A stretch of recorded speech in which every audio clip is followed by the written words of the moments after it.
As a person who's been going to therapy for 3 years now, one thing that has been drilled into me is patterns and triggers. Knowing your patterns, knowing your triggers, and then coming up with a game plan on how to overcome or conquer said patterns or triggers. So, a constant pattern for me that I'm continuing to break is not getting my way. I notice that when I don't get my way, three things happen. Either I will protest, I will avoid, or I will throw a tantrum. That's the three things that's going to happen. And so, one thing that I notice is when I have to go to second service. So, my church has two services.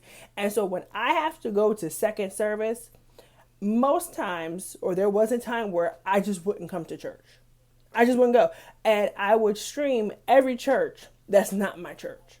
I know it's bad, but it's the truth. I would literally stream every church that wasn't my church. It's almost as if my church had one opportunity, and because my body didn't make it in that vehicle, goodbye. So it's kind of all or nothing mentality. And so today I was hanging out with friends after service, and so I had to go to second service. Now, granted, I was almost an hour late. Literally, I walked in and Bishop was walking on that stage. But it's not the fact that I was late. It's the fact that I recognize that I have an issue and I pushed myself past my comfort zone and did what I had to do. And I sat there. Now, granted, I will give it to you, I was distracted while he was preaching. I have to definitely go back and listen to it. But guess what? My body was in the building. And even if I was definitely not paying attention the way I should have, even though I was following on the app, guess what? Guess whose body was there and not at home? Guess who actually tried to halfway pay attention? Guess who didn't just scroll on social media for another 2 hours before they had to leave the house?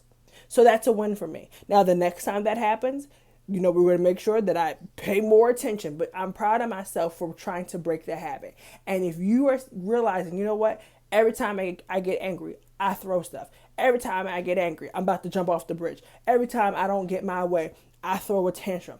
Recognize it and figure out a way to overcome it. Come up with a plan.